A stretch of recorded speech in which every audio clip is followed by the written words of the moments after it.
ہمارے چینل میں خوش آمدید۔ چلیں شروع کرتے ہیں آج کی کہانی۔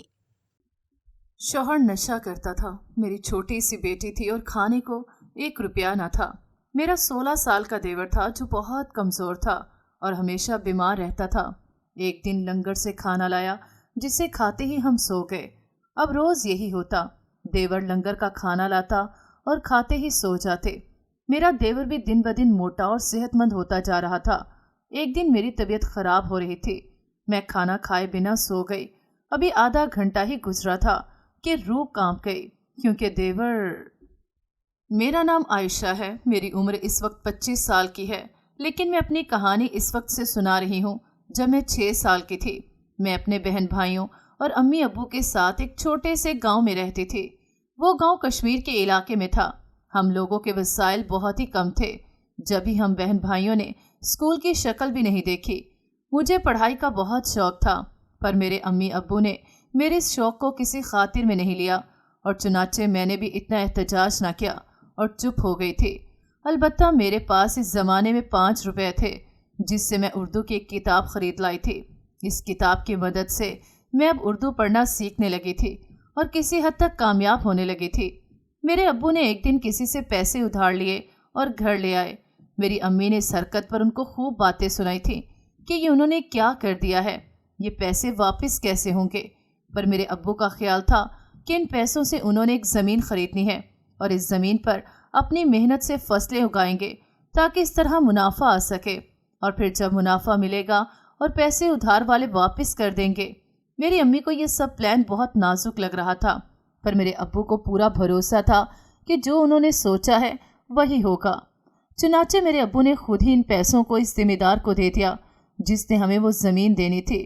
اس ذمہ دار نے پیسے لے لیے اور کل آنے کا کہا۔ میرے ابو نے اس کی بات مان لی اور واپس آ گئے۔ ہم سب اس وقت چھوٹے تھے، تبھی ان معاملات کا ہمیں بالکل علم نہیں تھا۔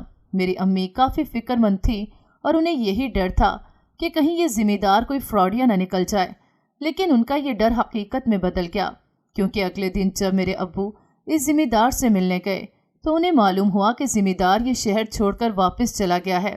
میرے ابو مایوس ہوتے ہوئے واپس آ گئے۔ ہم لوگ کافی پریشان تھے کہ اب کیا ہوگا۔ وہ پیسے بہت زیادہ تھے، اس وجہ سے رقم ادا کرنا کافی مشکل تھا۔ کچھ لوگوں سے ہم نے پھر سے ادھار مانگے تھے تاکہ قرض واپس کر دیں، پر کوئی بھی اتنی بڑی قیمت دینے کو تیار نہ تھا۔ ہم بہت پریشان ہو رہے تھے کیونکہ جس سے ہم نے پیسے لیے تھے وہ انسان کافی طاقتور تھا، اس کے پاس بہت دولت تھی اور ایک جاگیردار تھا۔ میرے ابو سے اس نے پیسے مانگے تو ابو نے معذرت کی اور اس سے کچھ وقت مانگا۔ اس نے پہلے تو برا بلا کہا تھا، لیکن پھر مان گیا۔ میرے ابو نے اگلی دفعہ اسے بتا دیا کہ وہ ذمہ دار ایک دھوکے باز انسان تھا، اس وجہ سے اس نے زمین ہمارے نام نہیں کی، اور زمین نام نہ ہونے کی وجہ سے کوئی فصل نہیں ہوگی، جس کے منافع سے ہم نے پیسے جاگیردار کو دینے کا فیصلہ کیا تھا۔ جاگیردار کو غصہ آ گیا تھا، اس کا بس نہیں چلتا تھا۔ وہ ہمارے گھر کو توڑنے کی دھمکی دینے لگا تھا کہ اگر 2 ماہ تک ہم لوگوں نے پیسے نہ دیے تو وہ ہمارا چھوٹا سا گھر توڑ دے گا اور بلڈوزر چلا دے گا۔ ہم لوگ بھی اب بہت پریشان تھے۔ میری امی آئے روز دعائیں کرتی تھیں، جبکہ ابو شرمندہ تھے کہ انہیں اگر زمین کا لالچ نہ ہوتا تو یہ سب بھی نہ ہوتا، کیونکہ کھانا پینا تو پہلے ہی جیسا تیسا چل ہی رہا تھا، لیکن اب پچھتانے کا کوئی فائدہ نہ تھا۔ میرے ابو نے ان 2 مہینوں میں بہت سی چھوٹی موٹی محنت مزدوری شروع کر دی تھی، پر اس کا کوئی فائدہ نہ ہوا تھا، کیونکہ 2 مہینے ایک سیکنڈ میں گزر گئے اور میرے ابو 20,000 جمع کر سکے تھے۔ ایک دن وہ جاگیردار ہمارے گھر آ گیا تھا اور ابو سے کہنے لگا کہ اب تو پورے 2 مہینے گزر گئے ہیں۔ میرے ابو نے اس کے سامنے وہ رقم رکھی اور اس سے گزارش کی کہ وہ کچھ اور وقت دے۔ جب اس جاگیردار نے میرے ابو کے ہاتھ سے وہ پیسے لے کر ہوا میں اچھالے تھے جیسے وہ ان کا مذاق اڑا رہا ہو، اب وہ طیش میں آ گیا تھا اور میرے ابو کو گالیاں دینے لگا کہ تم ایک کمینے انسان ہو۔ اپنے ابو کی یہ توہین دیکھ کر میں 10 سال کی بچی چپ نہ رہ سکی، پر میری بہن نے مجھے ہاتھ کے اشارے سے روک دیا تھا۔ میں سمجھ نہ سکی تھی کہ میری بہن کچھ دیر بعد جاگیردار سے معافیا مانگنے لگی تھی۔ میری بہن کی عمر 18 سال کی تھی، وہ ہم میں سے سب سے بڑی تھی۔ اس کے بعد میرا نمبر تھا، جبکہ بھائی ہم سب سے چھوٹا تھا۔ میں اپنی بہن سے 8 سال چھوٹی تھی۔ جاگیردار نے میری بہن کو دیکھا تھا۔ میری بہن جوان تھی اور خوبصورت بھی تھی۔ میرے ابو نے میری بہن کو سامنے آنے کی وجہ سے एक थप्पड़ मारा था और पीछे किया था, क्योंकि वो शायद इस जागीरदार को अच्छी तरह जानते थे। मैं इस वक्त समझ न सकी कि अब्बू ने ये सब क्यों किया, पर अब जागीरदार मेरी बहन की तरफ बढ़ने लगा था। वो किसी भूखे कुत्ते की तरह मेरी बहन को देख रहा था। मेरी बहन डर की वजह से पीछे को होने लगी, पर इस जागीरदार ने एक झटके से मेरी बहन की कलाई थाम ली थी और इसे खींचकर अपनी जानिब किया था। मेरे अब्बू ने जागीरदार को धक्का दिया कि वो पीछे हट जाए, पर वो अपनी जगह से 1 इंच न हिला था। मेरे अब्बू और अम्मी चलाने लगे थे कि वो मेरी बहन को छोड़ दे, पर जागीरदार पर कोई असर न हुआ था। वो मेरी बहन को अपने साथ ले गया था। हम लोगों के सर पर आफत का पहाड़ गिर पड़ा था। पूरे गांव में एक कोहराम मच गया था कि अब क्या होगा। मेरे अब्बू की इज्जत पूरे गांव में बदनाम हो गई थी कि मेरी बहन अब किसी के कब्जे में है, इसके साथ कुछ भी हो सकता था। यही सोचकर मेरे अब्बू ने एक हमसाये के बेटे के साथ मेरा भी रिश्ता पक्का कर दिया था। मैं अभी छोटी थी, पर मेरे अब्बू ने फैसला कर लिया था कि चंद साल बाद मैं इस काबिल हो जाऊंगी तो मेरी शादी भी हो जाएगी। मैं बहुत तंग आ गई थी और मेरे पास और कोई चारा न था सवाए इसके कि मैं अब्बू की बात मान लूं। मेरे हमसाये का घराना काफ़ी गंदा था। वो लोग औरतों की इज्जत नहीं करते थे, लेकिन मेरे अब्बू को अपनी रही सही इज्जत बचाने की फिक्र थी कि कहीं वो जागीरदार मुझे भी अपने साथ न ले जाए। दिन ऐसे ही गुजरने लगे थे और मेरी बहन का कोई अता पता न था। मैं 15 साल की हो गई थी और मेरे अब्बू ने फैसला कर लिया कि अब वो मेरी शादी कर देंगे। मेरी शादी की भी तैयारी होने लगी थी। मेरे ससुराल वालों को ज़्यादा खुशी थी, पर मैं हर रोज़ अपनी बहन को याद करके मरती थी कि पता नहीं वो किस हाल में होगी। मैंने अपने होने वाले शौहर से बात की थी कि वो मेरे लिए इस जागीरदार का पता लगाए, क्योंकि मैं अपनी बहन से मिलना चाहती हूँ। तो मेरे शौहर ने मेरी एक न सुनी थी और मुझे कहने लगा था कि मैं एक दफ़ा शादी करवा के उसके पास जाऊँ तो वो मुझे समझाएगा कि इससे किस किस्म की बातें करनी है। मैं शौक हो गई थी। मैंने ये बात अपनी अम्मी से की तो वो कहने लगी कि अब कुछ नहीं हो सकता है, अब जो होगा मुझे इस पर ही राज़ी रहना है और वो मेरा शौहर है, तो इसकी कोई भी हरकत बाहर नहीं निकलनी चाहिए, ये मेरा फ़र्ज़ है। मैंने भी अपनी आवाज़ दबा दी। कुछ ही दिन के बाद मेरी शादी हो गई और मैं इस घर में आ गई, जो कि मेरे अब्बू के घर से भी काफ़ी छोटा था। ये घर 2 रूम पर मुश्तमिल था, जबकि एक किचन एक बाथरूम था। बाहर थोड़ी सी जगह थी जिधर 2 बेंच थे। घर की दीवारें इतनी पुरानी थीं कि इनसे सफ़ेदी उतर रही थी। घर का दरवाज़ा भी टीन का था। मेरी शादी के बाद ही मेरी सास ने मुझ पर हुक्म चलाना शुरू कर दिया था। मुझे नहीं याद पड़ता कि मैंने शादी के बाद पहली मर्तबा अपने शौहर की शक्ल कब देखी थी, क्योंकि मेरे शौहर ने शादी वाले दिन ही रात बाहर गुजारी थी। लेकिन मेरी सास इससे कोई सवाल न पूछती थी कि वो रात भर कहाँ रहता है, और इनकी दहशत की वजह से मुझ में इतनी हिम्मत न थी कि खुद इनसे पूछ सकूं। मेरी अम्मी मुझे हिम्मत देती थी कि मैं अपने शौहर का पूछा करूं, पर मैं जब अपनी सास के सामने जाती थी तो मेरी ज़ुबान से कोई लफ्ज़ ना निकल पाता था। मेरा एक छोटा देवर था, वो भी मेरे शौहर के नक्शे कदम पर चलता और 13 साल की उम्र में ही वो काफ़ी तेज़ हो गया था।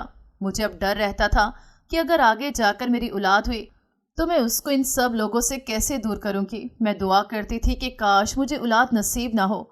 मुझे इसकी उम्मीद थी, क्योंकि मेरा अभी अपने शौहर से सामना नहीं हुआ था। मेरे शौहर की उम्र 25 साल की थी। वो मुझसे पूरे 10 साल बड़ा था। शादी को 1 महीना गुजर गया था। मेरा देवर जैसे भी था, लेकिन वो मेरी इज्जत करता था और मुझे भाभी कह के बुलाता था। कई दफ़ा मेरी सास किसी काम से बाहर गई थी तो मैंने अपने देवर को बुलाया और उससे यही कहा कि मुझे किसी काम से बाहर जाना है, लेकिन मेरी सास इस बात पर बहुत गुस्सा करेगी। मेरे देवर ने मेरी बात समझ ली और मुझे कहा कि मैं बेफिक्र रहूं और अपने काम पर चली जाऊं, वो पीछे से सब कुछ संभालेगा। मैं भी बेफिक्र होकर चली गई थी। मैंने खुद को स्याह चादर से ढांप लिया ताकि अगर मेरा सामना मेरे शौहर या मेरी सास से हो भी जाए तो वो मुझे पहचान ना पाए। मैं अब अपनी बहन को तलाश करने लगी थी। मुझे जागीरदार के कुछ ठिकानों का मालूम था, पर इतने साल बाद मेरी बहन किस हाल में होगी मैं समझ ना पाई। मैं भागकर उसके ठिकानों के पास पहुंची। वो एक बहुत बड़ी हवेली थी। मुझे इस हवेली में नौकर दाखिल नहीं होने दे रहे थे। जब भी मैंने उनसे कहा कि मैं काम वाली हूँ तो उन्होंने मुझे फ़ौरन दाखिला दे दिया। मैं फ़ौरन ही इस हवेली के अंदर दाखिल हो गई। वो हवेली सच में ही बहुत बड़ी थी और किसी आलीशान महल से कम न थी। मैंने अंदर कदम रखा तो हैरान रह गई, क्योंकि अंदर काफ़ी नौकर चाकर मौजूद थे। अचानक ही मुझे अपने पास से किसी की चीख की आवाज़ सुनाई थी। कोई किसी पर चला रहा था। मैंने अपनी चादर से अपने चेहरे को ढांपा हुआ था ताकि कोई मुझे पहचान न ले। मैंने इस तरफ देखा तो वो मेरी बहन थी, जो एक टूटे हुए ग्लास के पास खड़ी थी। مجھے سمجھ لگ گئی تھی کہ میری بہن اسی جگہ پر ہے، لیکن اس کے ساتھ اچھا برتاؤ نہیں ہو رہا تھا۔ مجھے اس بات کی بھی خبر ہو گئی تھی۔ میں اس دن فوراً واپس آ گئی کیونکہ زیادہ دیر رہنا خطرے سے خالی نہ تھا۔ میں واپس گئی تو میری ساس کی آواز مجھے آ گئی تھی۔ میرے دیور نے مجھے آتا ہوا دیکھا تو میری ساس کو باتوں میں لگا لیا تاکہ میں آرام سے اپنے روم میں چلی جاؤں۔ میں بھی فوراً اپنے روم میں چلی گئی اور کچھ دیر بعد باہر نکلی۔ میری ساس نے مجھے باہر آتا ہوا دیکھا تو اس نے مجھے زوردار تھپڑ مارا تھا کہ میں اتنی آوازوں کے بعد اب باہر نکلی ہوں۔ میں سمجھ گئی تھی کہ میری ساس نے گھر آ کر مجھے بلایا تھا۔ میرے دیور نے مجھے بعد میں بتایا کہ میں نے ساس کو کہا تھا کہ میں صفائی کر رہی تھی، کیونکہ اگر وہ کوئی اور بہانہ بناتا تو میری ساس فوراً روم میں آ کر مجھے مارنے لگتی۔ میں نے اپنے دیور کا شکریہ ادا کیا کیونکہ اس کی بدولت مجھے اپنی بہن کے بارے میں ہلکا سا سراغ مل سکا تھا۔ اب میں نے یہی طریقہ اپنایا تھا کہ آگے بھی میں اسی طرح باہر چلی جایا کروں گی۔ ایک شام میں گھر کے کاموں میں مصروف تھی۔ جب کچھ لوگوں کی آواز آئی، میں حیران ہوئی کہ نہ جانے کیا ہوا ہے۔ جب ہی فوراً باہر نکلی اور دیکھا کہ کچھ لوگوں نے میرے شوہر کو دونوں ہاتھوں سے تھاما ہوا تھا اور اسے سہارا دیا ہوا تھا۔ میں نے اپنے شوہر کو دیکھا تو وہ جھوم رہا تھا اور کچھ گنگنا رہا تھا۔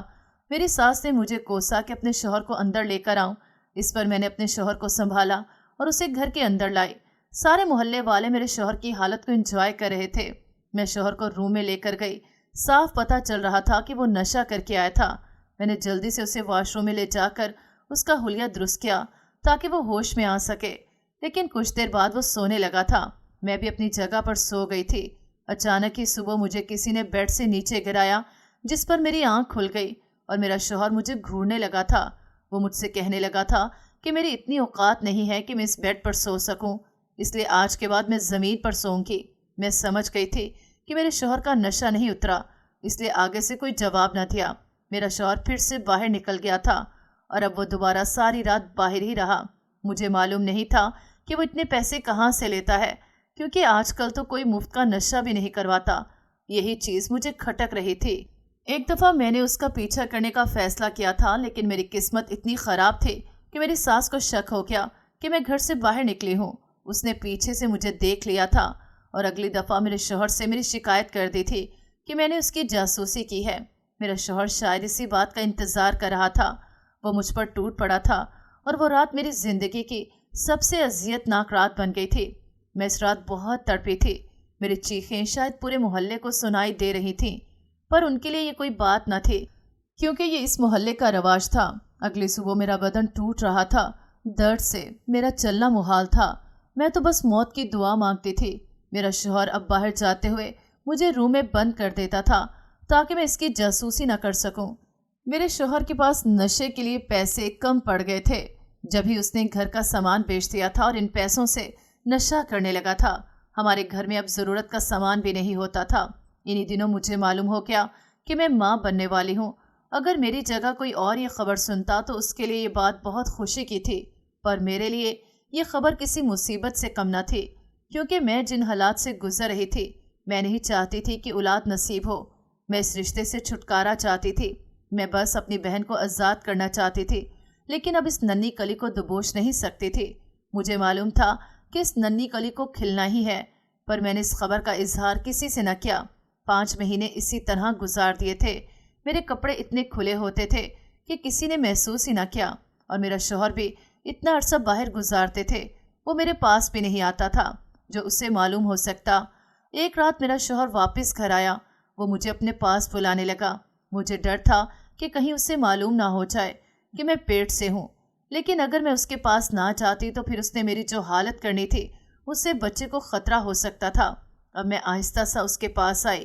کچھ دیر بعد اس سے معلوم ہو گیا تھا کہ وہ باپ بننے والا ہے، لیکن اس نے کسی رد عمل کا اظہار نہ کیا، بلکہ وہ اب مجھ سے کہنے لگا تھا کہ دعا کروں کہ بیٹا ہی ہو، اگر بیٹی ہو گئی تو وہ چھین کر کسی اور کو دے دے گا۔ میرے سر پر اس نے جیسے آسمان گرا دیا تھا۔ میرا خون خشک ہو گیا تھا۔ اب ایک اور مصیبت آ گئی تھی۔ ہر گزرتے دن کے ساتھ مجھے ایسے لگنے لگا تھا جیسے میری بیٹی ہی ہوگی۔ میں نے ڈاکٹر کے پاس جانے کا فیصلہ کیا اور اپنے دیور سے اس چیز کا اظہار کیا۔ میرے دیور نے مجھے کہا کہ میں بالکل فکر نہ کروں، اور اس کے اعتماد میں آ کر میں ایک دائی کے پاس چلی گئی، لیکن اس نے جو خبر مجھے سنائی تھی اسے سن کر واپسی کے لیے میرے پاؤں بھاری ہو گئے تھے۔ मेरा देवर मेरा इंतजार कर रहा था। मैं फौरन ही घर गई तो मेरी सास शुक्र से सो रही थी। मेरे देवर ने मुझसे रोने की वजह पूछी तो मैंने उसे सब सच सच बता दिया कि दाई ने कहा है कि मेरी बेटी है जबकि बेटा नहीं, और मेरा शौहर मुझसे बेटा मांग रहा है। मेरा देवर भी परेशान हो गया था क्योंकि वो अपने भाई को जानता था। वो जो कहता है वो करके दिखाता है। मेरे देवर ने मुझे एक प्लान बताया और अब हमें इस प्लान पर अमल करना था। मेरे देवर ने इस दाई से भी बात कर ली थी।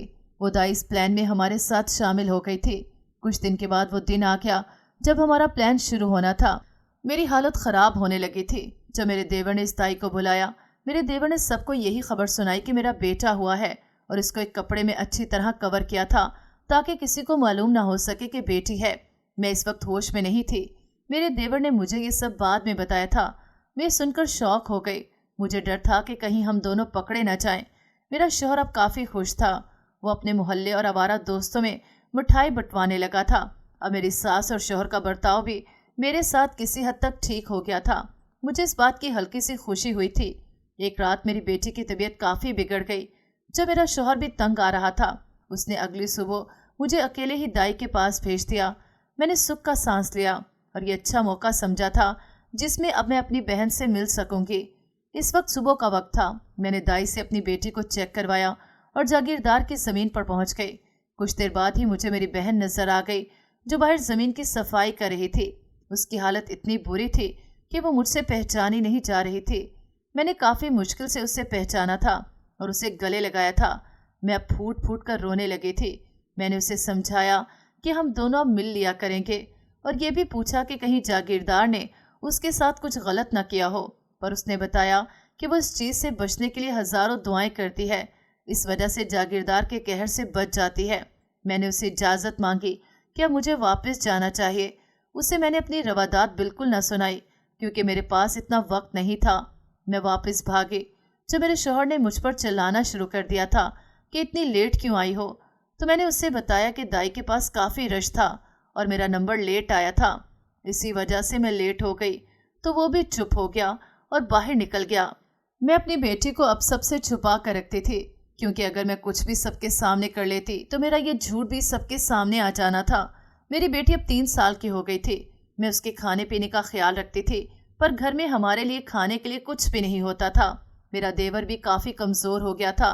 वो इस वक्त 16 साल का था और छोटा था। मैं उसे अपना छोटा भाई ही समझती थी और उसे हर अच्छी बुरी की तमीज़ सिखाती थी ताकि कहीं बड़े होकर वो मेरे शौहर की तरह ना बन जाए। मेरा देवर मेरी बात सुनता था, पर यह भी कहता था कि मुझे बुरा काम अपनी जानिब खींचता है और फिर मैं खुद को संभाल नहीं पाता। लेकिन वो कोशिश कर रहा था। मेरे लिए इतना भी काफ़ी था। वो अपना खाना लंगर से लाता था और उससे ही अपना पेट भरता था क्योंकि घर में खाने की किल्लत हो गई थी। इस वजह से वो अपना काम निकाल लेता था जबकि हम लोग भूखे ही मर रहे थे। मेरी सास ने अब इससे भी कह दिया था कि वो हमारे लिए भी लंगर से खाना लाया करे। इसने मेरी सास की बात मान ली और अब वो हमारे लिए भी लंगर से खाना लाने लगा था। मेरी बेटी अभी इतनी बड़ी नहीं थी कि मैं उसे लंगर का खाना खिला सकूं। इसी वजह से मैं उसे दूध ही पिलाया करती थी जो कि मेरे शौहर ने किसी को कहकर सस्ते दाम से लगवाया था। अगर उसे ये मालूम होता कि ये बेटी है तो वो ये मेहरबानी कभी भी ना करता। अब हम लोग भी लंगर का खाना खाने लगे थे। पहले तो दिन बिल्कुल ठीक गुजर गए थे, लेकिन आहिस्ता आहिस्ता मैंने महसूस किया था कि इस खाने से मुझे ग़ुनूदगी आने लगती है और मुझे ऐसा लगता जैसे मैं बरसों की जागी हुई हूँ। मैं फ़ौरन ही सोने लगती थी। मेरे साथ अब रोज़ाना ऐसे ही होने लगा था। मैंने नोट किया था कि मेरा देवर बिल्कुल ठीक था। वो खाना बाहर से ही खा कर आता था। अब वो बिल्कुल ठीक हो गया था और तरोताज़ा हो गया था, जबकि मेरी सास भी सोने लगती थी और मेरा शौहर सारा दिन बाहर ही गुजारता था, इसलिए वो ये खाना नहीं खाता था। मुझे अपने देवर पर शक होने लगा था। मेरी बेटी ये खाना नहीं खाती थी, इस वजह से वो जागती रहती थी और मैं और मेरी सास सो जाती थी, जबकि मेरा देवर सारी रात जागता था। मैंने इस बात का पता अपनी बेटी से लगाया था क्योंकि वो अब बोलने लगी थी। उसकी आवाज़ इतनी बारीक न थी कि कोई अंदाज़ा लगा सकता कि वो बेटी है। उसने मुझे बताया कि चाचू रात को उस रूम में चले जाते हैं और वो चाचू से खेलने का कहती है तो चाचू कहते हैं कि वो काम करते हैं, इसलिए खेल नहीं सकते। मैं अब और भी होशियार हो गई थी कि मेरा देवर ऐसा कौन सा काम कर रहा होता है जो अपनी भतीजी को खिलाता तक नहीं, क्योंकि इससे तो मेरी बेटी से बहुत प्यार था। और रोज़ उसके लिए टाइम निकालता था। अब मैंने फैसला कर लिया था कि इस बात का पता ज़रूर लगाऊंगी। चुनाचे इसलिए मैंने एक दफ़ा बहाना बनाया कि मेरे सर में दर्द है, इस वजह से मैं लंगर का खाना नहीं खा सकती हूँ, क्योंकि इस बाजारी खाने से मेरी तबीयत और भी ख़राब हो जाएगी। सब ने मेरी बात मान ली और इस रात मेरी सास सो गई थी, जबकि मेरे देवर को यही लगा कि मैं भी सो गई हूँ। वो फिर से इस रूम में चला गया। मुझे रात को घर का दरवाज़ा खुलने की भी आवाज़ आई थी और यही लगा कि अंदर कोई और भी आया है, जो कि इसी रूम में चला गया था। मैंने अपनी बेटी को अपने रूम में भेज दिया और उसे खेलने का कहा ताकि वो इस सब से दूर रहे, जबकि अब खुद मैं इस रूम के दरवाजे के पास कान लगाकर खड़ी हो गई।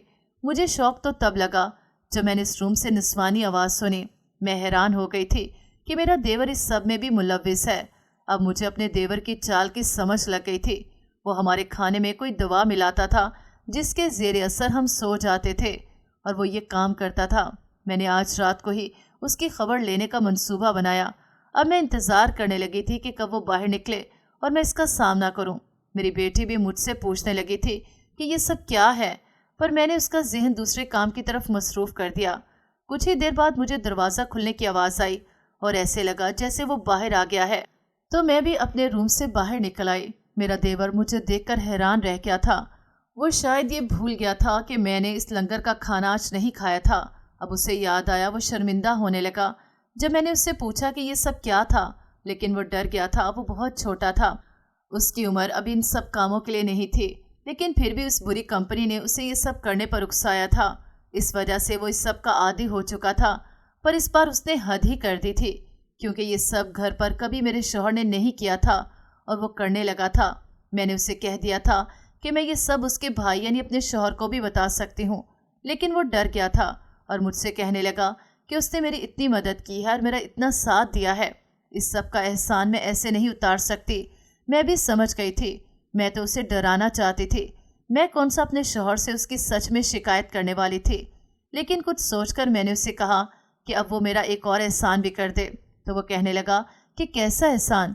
जब मैंने उसे अपनी बहन के हवाले से बताया कि वो आज से 5 साल पहले जागीरदार की भीड़ चढ़ गई थी और जागीरदार उसे ज़बरदस्ती अपने साथ लेकर गया था। फिर मैंने उसे याद कराया कि जब मैं उसको बता कर गई थी तो उस वक्त भी अपनी बहन को तलाश करने गई थी और मेरी बहन इस जागीरदार की ज़मीन पर ही काम करती है। इस पर वो हैरान हुआ कि अभी तक मैं उससे मिली नहीं, पर मैंने उसे बताया कि मैं मिल चुकी हूँ, पर मैं उसे वहाँ से आज़ाद करवाना चाहती हूँ और अपने माँ बाप के साथ उसे दूसरे शहर या गांव भेजना चाहती हूँ। अब वो मुझसे कहने लगा था कि इस मामले में वो मेरी क्या मदद कर सकता है।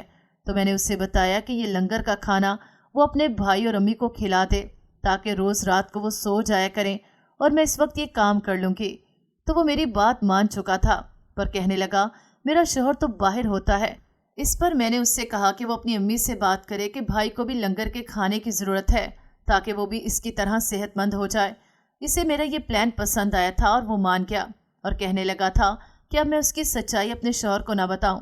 जब मैंने उसे बताया कि ये सब वो जो कर रहा है ये गलत है, लेकिन मैं चाहती हूँ कि वो खुद से ये सब तुरक कर दे, लेकिन ये सब मैं पहले भी अपने शौहर को नहीं बता सकती थी और ना अब बता सकती थी। मेरे देवर ने मुझसे माफ़ी मांगी कि आज के बाद वो ऐसी हरकत नहीं करेगा। अगले दिन उसने अपनी अम्मी को राज़ी कर दिया कि मेरे शौहर को लंगर का खाना खाने पर राज़ी करे। मेरी सास मान गई थी और मेरे शौहर को मनाने लगी थी, वो भी राज़ी हो गया था। इस रात मेरे अलावा इन दोनों ने खाना खाया और वही नतीजा निकला था कि कुछ देर बाद वो दोनों सो गए थे। मैं उनके सोने के बाद ही अपनी बेटी को देवर के हवाले करके बाहर निकल आई थी। मेरा रुख पहले अपने मेके का था ताकि सबसे पहले मैं अपने अम्मी अब्बू को प्लान के बारे में आगाह कर सकूं। कुछ देर बाद ही मैं अपने मेके पहुंच गई। मेरी अम्मी हैरान थी, मैं न जाने कितने अरसे बाद उनसे मिली थी। मैंने जल्दी ही उनसे सारी बात की क्योंकि वक्त बहुत कम था। उनको सामान बांधने का मशवरा दिया और ये भी कहा कि अब वो किसी दूसरे शहर के गांव जा रहे हैं, इसलिए सारा ज़रूरी सामान अपने साथ रख लें। अब मैं अपनी बहन के पास जाने लगी थी। मैं बहुत परेशान थी कि न जाने मेरी बहन इस वक्त कहाँ होगी और पता नहीं उससे सामना हो पाएगा या नहीं। इस रात के अंधेरे में मैं भागती हुई जा रही थी। जागीरदार की ज़मीन की हदूद शुरू हो चुकी थी। मैंने एक गार्ड से कहा कि मैं एक काम वाली मुलाजमा के घर से हूँ और उससे मिलना चाहती हूँ, इसलिए वो मुझे काम वाली मुलाजमा का ठिकाना बता दे। तो इस गार्ड ने एक इमारत की जानिब इशारा किया। वो इमारत काफ़ी बोसीदा थी और ज़मीन का पिछला हिस्सा था। میں بھاگتی ہوئی اس جگہ گئی۔ وہاں پر کافی کم عمر لڑکیاں موجود تھیں جو مختلف کام کاج کر رہی تھیں۔ میری بہن نے مجھے شاید خود ہی آتے ہوئے دیکھ لیا تھا، جبھی وہ بھاگتی ہوئی میرے پاس آئی اور میرے گلے لگ گئی تھی۔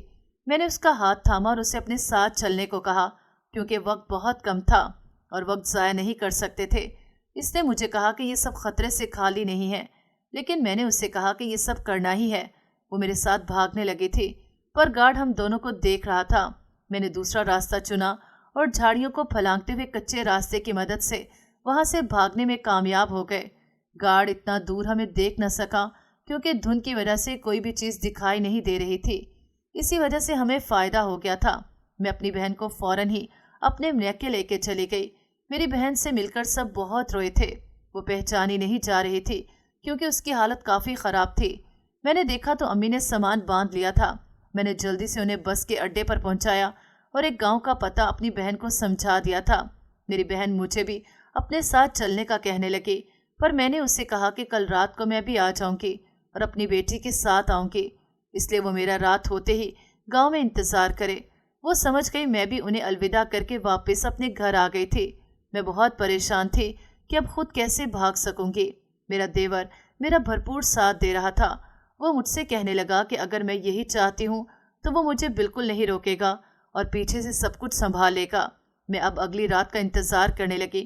اگلی رات جیسے ہی آئی تو میں نے اپنی ساس اور شوہر کے سوتے ساتھ ہی اپنا سامان باندھنا شروع کر دیا تھا۔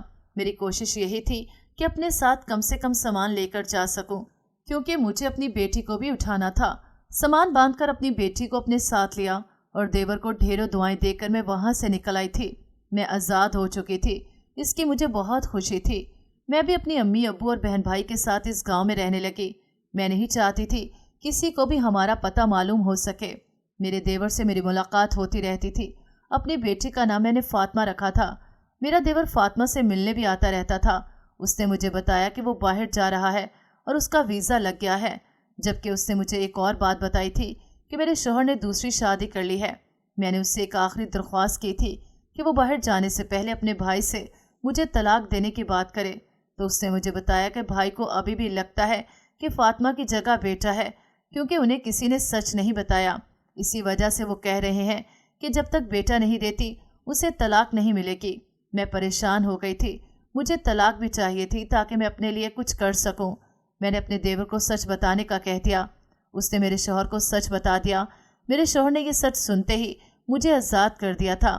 میں نے سکون کا سانس لیا تھا، کیونکہ ظالم انسان کے ساتھ رہنا میرے ساتھ ساتھ اب میری بیٹی کے لیے بھی خطرہ بن سکتا تھا، اور میں اپنی بیٹی کو کبھی بھی ان حالات سے گزرنے نہیں دے سکتی تھی جن سے میں خود گزری تھی۔ میں نے محنت شروع کر دی اور لوگوں کے کپڑے سلائی کرنے لگی تھی تاکہ حلال کی کمائی کر سکوں اور اس کی مدد سے اپنی بیٹی کو پال سکوں۔